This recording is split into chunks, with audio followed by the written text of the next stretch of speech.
Here's the progress for today, guys. We've got the battery box down. I've hooked up the wire to the starter. We got the starter in it today. We got the signal wire on the starter. We got the hot from the battery to the starter. I put the intake on it. I got to find the bolts and the nuts. We've figured out all them plugs. We're gonna have to extend the plug for the coil packs. That's one that we found. And then we're just kind of sifting through parts here. We got that brake booster on it, so we can hook the brake booster to the intake. That's another piece that we can hook up once we find parts for the intake. And we're going to have to get like a bypass, something for the AC here. Like I said, you can put a short belt on it, but you really just need the bypass for the AC. And just use the factory belt. And then, like I say, we've got all this hooked up. We got to see if that battery's going to fit in there with the hood shut. It's kind of tight on this side. I got the wiring harness for the headlights already in it. All this is hooked up. We did find another plug that would fit this hole, the factory plug. I split it down the middle to pull off that other wiring harness, but I had to cut that one off in order to make it work. And we've hooked up the brake light switch. We're just kind of going through here, guys, and a process of elimination. Here's the one for the alternator, but I don't know exactly where it goes.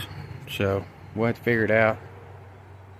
See exactly what it wants to do, or if it needs to be longer, we got to do something, whatever it is. And then once we get the intake on it, get all this bolted back up or whatever, we'll get our wire to our coil pack extended. That's something we can do. Go ahead and cut that.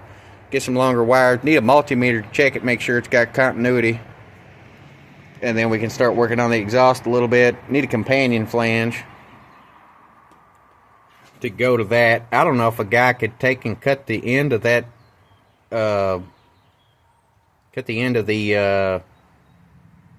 manifold off of the donor and weld steel to manifold. I don't know. I've never had no good luck out of it. I heard you can do it, but it's a lot. We might try it just to see if it works. And then chase down some of these plugs. I don't know. It's getting pretty roughed in. All the bolts are in it.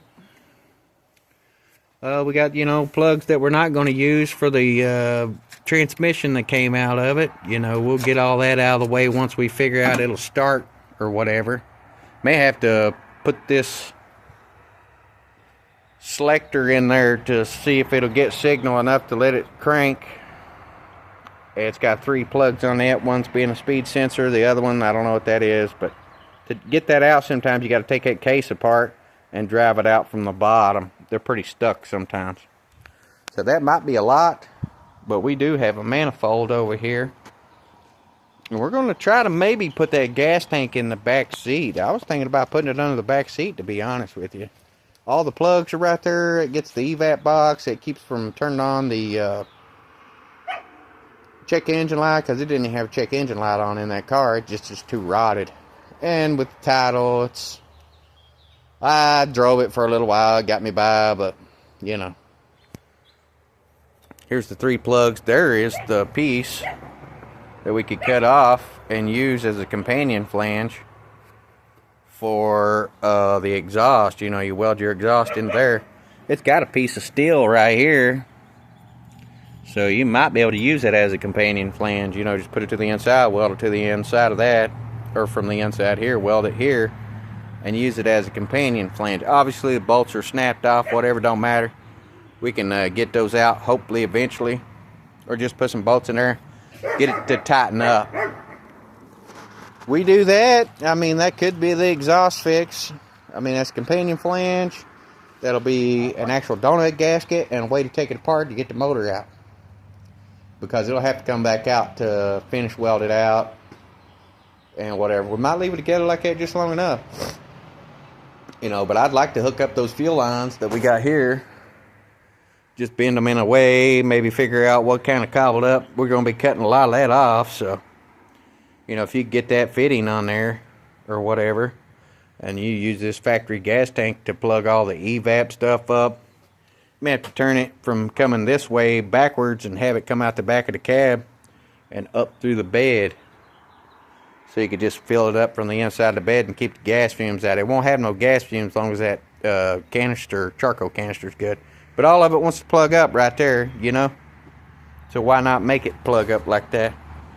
You got a fuel filter and whatever.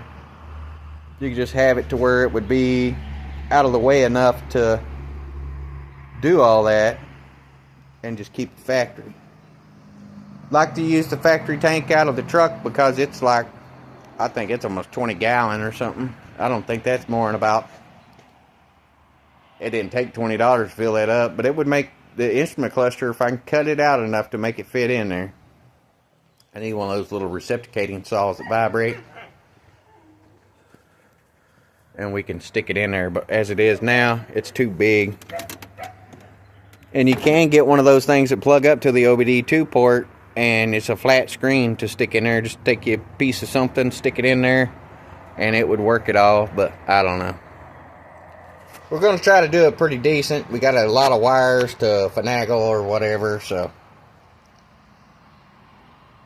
Did cut the speaker wires out and use it for my little homemade stereo in the house. So we'll have to tap in on those wires if you wanted to use the radio. I think it had 4 speaker wires, or 4 speakers. 2 in the door, 4 in the door. 2 or 1 on each side. So, I mean, if you want to chase those speaker wires and tap them in on that to make the speakers work and everything, that's something we can do. But to get the windows to roll up and down, I might honestly try to find something that's got crank windows and just use crank windows with matching door panels or something. Just get rid of that crap. I don't want electric windows. They're nice, but to make it work, it's going to be a lot. That wiring harness is set up for electric windows. So, and electric door locks, and they're junk. I mean, you could probably make that work, but to make it all work, it's got to be a lot. It's going to be a lot, put it that way.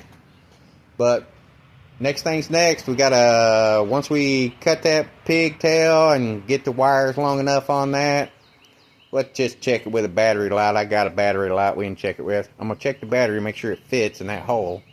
We can close the hood and it's not going to hit it. So that's one other thing. And then we'll have to extend the plug for the coil packs. And most of it looks like it's fitting in there pretty decent. I mean, it looks like a mess right now, but once it gets finessed in, you know, you kind of get the wires where they need to go. Maybe cut the ones out that don't need or something. Clean the wiring harness, take the wiring harness all apart, chase it all the way down, de-pin it, take it completely out. Make sure it don't need it to start or something. Especially with that transmission plug. You know, it might be something where it's got to be in park. Maybe we can figure out the wires or whatever, cut them, splice them together, and make it work where it's getting signal to start.